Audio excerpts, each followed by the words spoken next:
Hello, physics students. This is Mr. Steinerson, and I'm going to take you through a few notes about energy.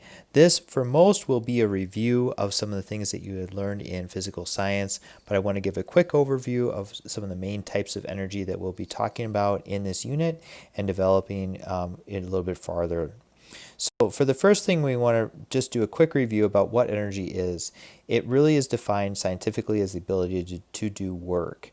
And so when work is done, therefore there is a change in energy. The unit is the same as work's unit, and we measure that with joules. So you'll see that crossover a lot in the problems and how we can define our energy relationships. I'll come back to that in a few slides. So when we take a look at who has more energy, well, it really depends on the situation.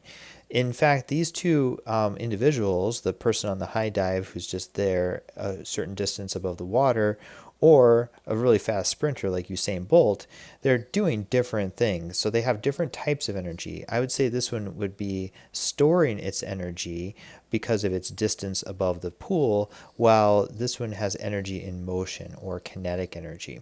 And so we can compare them, yes, and they might have more or less, but really the real answer is what type of energy are we talking about?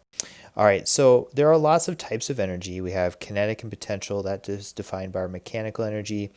We can break things down into electrical, heat, nuclear, light, chemical, sound, even thermal. There's lots of different energies out there, but we really focus in this unit more on our mechanical energy. We'll come back and highlight some of those in future units. All right, so potential energy, like I said, this is a bit of a review, and you guys can probably tell me this without watching this video, that potential energy is stored energy. And there's a lot of ways that we can store energy, either from how far something is off the ground gravitationally. So we have something we can define as gravitational potential energy, or sometimes we call that our GPE. Let me just write that here. So we have gravitational potential energy, or we might have energy that's stored up if you stretch like a rubber band or a spring. That might be elastic potential. And even in a battery, there might be stored up energy, and that could be a chemical potential energy. So there's a lot of different types of potential energy, from gravitational, elastic, or chemical, but they're all really that idea of storing energy. Okay, so here's an example of elastic potential.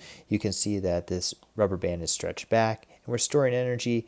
Now, the amount of energy would depend on a few factors. It would depend on how far you actually stretch the rubber band, of course, but also it would depend on how stretchy the rubber band is or the type of material it's made of. So we'll talk about those factors when we talk about the K value of an elastic potential energy. All right, gravitational potential energy, I kind of talked about this already, the GPE. The greater mass, you have greater potential energy, and the greater height. And the way that we calculate gravitational potential energy, I'll put down this here as GPE. And let me just, here we go, GPE is equal to an object's mass times the acceleration of gravity. So here on Earth, we're around 10 or 9.8. Going to different planets, you got different accelerations, times the height, how far vertically we are. So in this case, this would be the height for that person. All right. And if we want to find out who has more potential energy just at a glance, even if it's the same height, we know Mr. Sumo here is going to win because he has a greater mass. Okay, so those are ways that we can compare. You double the mass, you double the potential energy if everything else stays the same. Same thing if you double the height, you double the potential energy, assuming all the other factors are the same. Okay, potential energy, like I said, does depend a lot on height. So if there's a greater height than this one here, it'll have more stored up energy. And so that potential energy, that storing of energy due to gravity depends on those factors. Okay, so here's how we calculated it. We'll take the mass times the gravity times height. We'll use 9.8 because we do want to be a little more specific in this unit. And we'll come back to this equation quite a bit, but this should be a review for most. And we can rearrange it to solve for either height or mass. So depending on what's given in the problem, we can always rearrange that to find our different variables. And lastly, if we're just substituting in just two quick problems, I'm either solving for potential energy by taking the mass times the acceleration of gravity times the height. Notice in these problems, they're not going to always tell you what g is. If it's on Earth, they're assuming that it's going to be 9.8. Okay, so make those assumptions as well. And then another problem, we're rearranging for h, knowing the potential energy, mass, and g, and we can substitute those numbers in here to solve for the height. Okay, so height can also be kind of a distance, and we'll talk about some of those things as we work through the problems. Okay, last type of energy we're going to talk about today is kinetic energy. And kinetic energy, as I've alluded to, is the energy of motion. And so there has to be a velocity associated. Okay, so we're going to be talking about that as well. Kinetic energy equation is 1/2 mass times velocity squared.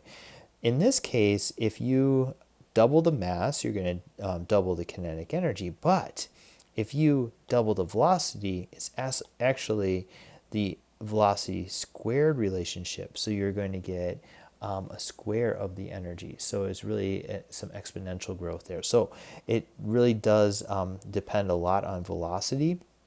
Therefore, when you are designing safety systems in mass transit or cars or things like that, the velocity, the speed limit is set to ensure maximum safety, coming back to the amount of kinetic energy that a rider or somebody would have. Okay, so those things are really important.